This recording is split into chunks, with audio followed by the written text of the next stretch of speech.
நல்ல செய்தி வந்திருக்கு. அதாவது நம்ம தளபதி வந்து ஆட்சி அமைக்க ரெடி ஆயிட்டாரு. ஆளுநர் வந்து அழுத்தத்திருக்காரு. திருமாவளவன் அண்ணன் வந்து நான் 2 சீட்டை வந்து இது ஒதுக்குறேன்ற மாதிரி சொல்லியிருக்காரு. திருமாவளவன் அதை வந்து முன்னாடியே பண்ணியிருக்கணும்.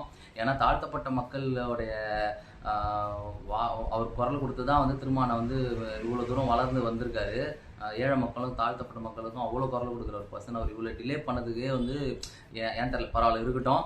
நான் தளபதியோட நல்ல ஆட்சி வந்து சிறப்பாக இருக்கும்ன்ட்டு நம்ம வந்து எல்லா இடத்துலையும் நம்ம சொல்லியிருக்கோம். மாற்றம் வந்து எந்த அளவுக்கு மக்களிடம் மாறப்போகுதுன்றது வந்து தளபதி பதவி ஏற்றதுக்கப்புறம் எல்லாருக்கும் தெரிய வரும். பின்னாடி பேசணும் முன்னாடி பேசணும் எல்லாருக்குமே ஒரே ஒரு விஷயம் சொல்லிக்கிறேன். இன்னும் ஆட்சிக்கே வர விடாமல் தடுத்து இவ்வளோ குறைகளை சொல்லி காலை பிடிச்சி இழுக்காத குறையா அவர் வந்து ஆட்சியில் உட்காரத்துக்கு அவர் இவ்வளோ கஷ்டப்பட்டு வந்திருக்காரு.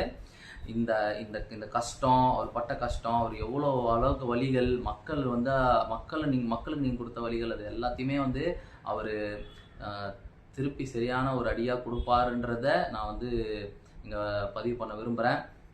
நல்லதே நடக்கும், மக்களுக்கு நல்லதே நடக்கும்ன்றது தான் வந்து எழுதப்பட்ட ஒரு விதி, மக்களால் எழுதப்பட்ட விதி. அவங்களே தேர்ந்தெடுத்துக்கிட்டாங்க. மக்கள் வந்து தளபதி தான் வரணும்னு சொல்லி.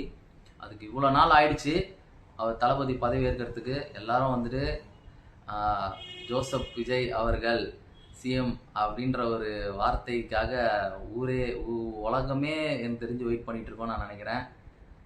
ஆனால் இவ்வளோ தூரம் திருமாவளவன் வந்து இழுத்தது ரொம்ப கஷ்டமாக தான் இருந்தது. இருந்தாலும் மக்கள் வந்து இனிமேல் மக்கள் ஆட்சி தான் நடக்கும்.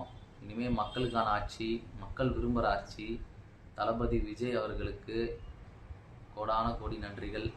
நல்லதே நடக்கும், நல்லதே செய்யுங்க.